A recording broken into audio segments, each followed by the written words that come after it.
இன்னைக்கு நாம் இந்த காலகட்டம் ஒரு நெருக்கலான காலகட்டம், பிரச்சனையான காலகட்டம். என்ன அந்த ஒரு பணம் எப்படியா வந்துடும்? ஆமா சொல்றீங்களா? எடுத்துக்கிறீங்களா? நாம் சாப்பிட்றதுக்கான பணம் வந்துடுது.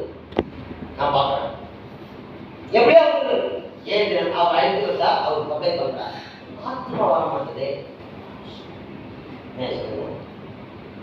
பணம் வந்துடுதுங்க. பல பேர் கொடுக்க ரெடி இருப்பார். ஜிபே வந்திருப்பார். பணங்கள் உலகத்திலே சாங்ஷன் ஆகுது கிறிஸ்தவர்கள் தான். பணங்கள் வந்துடுது. ஆனால் நம்முடைய அச்சீவ்மெண்ட் காணும், நம்முடைய ஜெயத்தை காணும்.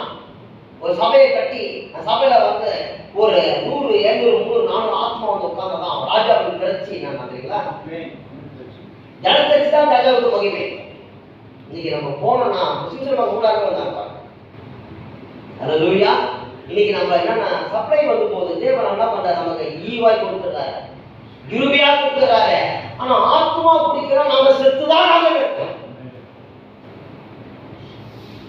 ஆண்டு பவுன்சி இருக்கிறத அனுப்புகிறவா. நம்ம என்ன ஊழியமானாலும் கர்த்தர் ஆத்மா கொடுக்கணும்.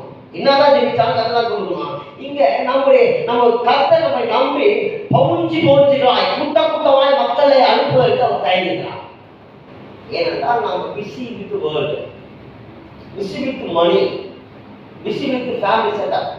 நம்ம உலகத்தோட, குடும்பத்தோட, மற்ற பயணங்களோட, மனிதர்களோடு, ஊழியர்களோட உலாவும்படிக்காக நாம் நேரங்களை போட்டுவிட்டோம்.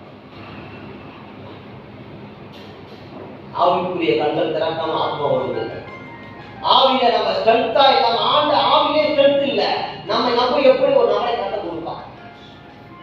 ஊழியம் என்பது ஆவியில் நம்ம சரீரத்துல இல்ல, போற ட்ரெஸ்ஸிங்ஸ் இல்ல, நம்முடைய மனிதல்ல. ஆத்மா என்பது நம்ம ஆவியின் கற்பத்தின் வழியிலிருந்து வருவது. மேலாம் சூப்பரா இருக்கு, கிறிஸ்தவம் மேல அவுட்டர் மேன் சூப்பரா இருக்கு. உள்ள இருக்கிற இன்னர் மேன் ஸ்ட்ரென்த் குறைவா இருக்கு. மக்களுடைய பிரச்சனையை தீர்ப்பதற்கு ஏற்ற அபிஷேகம் நமக்குள்ள இல்லைன்னா ரத்த ஜனங்க கொடுக்க மாட்டான். நீ நினைக்கிறீங்களா? ஏதோ ரெண்டாங்க நினைக்கிறீங்களா? கர்த்தர் அனுமதி இல்லாமல் இருக்கவே முடியாது. நான் இருந்திருக்கிறேன், இந்த இடத்துல நிற்கிறேன். எத்தனை நாட்கள் விருப்பத்தை குறித்து நான் தியானிச்சிருப்பேன். இந்த விருப்பத்தில் போய் நன்றாக உடனே கவலைப்பட்டிருப்பேன். பாண்டிச்சேரிக்கு மாசத்துக்கு ஒரு முறை போயிட்டு வரேன். அங்கே பிரசங்கம் பண்ண முடியலையே ஏன் கேட்டிருப்பேன். கர்த்தர்ட்ட அவர் பார்க்கிறார், மகனை உனக்கு ஏண்டா நீ ஒரு சபையை தெரிய போற, அந்த ஊழியக்கார கூட்டத்தை கொண்டு போட்டு நான் பண்ண ஓப்பன் மாட்டார்.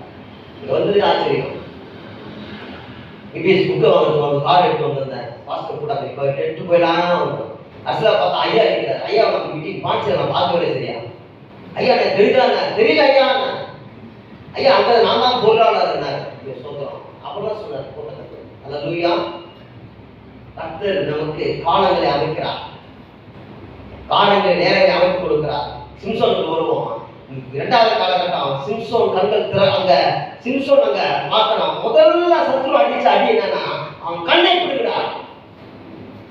கையை விட்டு காலை விட்டு சொல்ல, தரிசனமுடைய கண்களை விட்டு.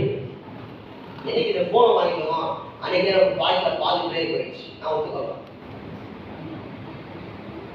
நீ ஒத்துக்க மாட்டேன். சத்துரு அடித்த முதல் அடியே அந்த தரிசனமுடைய கண்களை விட்டு சிம்சோன் பார்க்கிறான். அந்த கண்ணை